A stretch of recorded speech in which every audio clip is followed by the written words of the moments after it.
கர்த்தர் நன்மையானதை தருவார், நம்முடைய தேசமும் தன் பலனை கொடுக்கும். சங்கீதம் 85:12.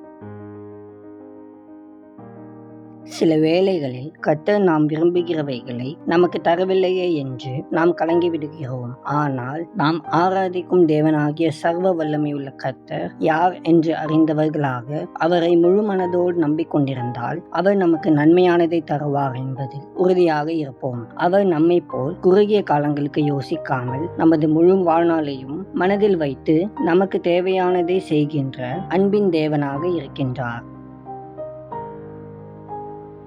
அன்பின் ஆண்டவரே, இந்த நல்ல நாளுக்காக உமக்கு நன்றி செலுத்துகிறோம். ஆண்டவரே, நீர் நன்மையானதை தருவீர் என்பதை நாங்கள் முழுமையாக நம்ப எங்களுக்கு உதவி செய்யும். நீர் எங்களை இம்மட்டும் ஏந்தி தாங்கி வருவதற்காக உம்மை துதிக்கிறோம். உம்முடைய சித்தத்தை நாங்கள் செய்ய உதவி செய்யும். இந்த நாள் முழுவதும் உம்முடைய பிரசன்னம் எங்களை வழி நடத்தும்படி ஜெபிக்கின்றோம். இயேசுவின் மூலம் ஜெபிக்கிறோம் பிதாவே, ஆமென்.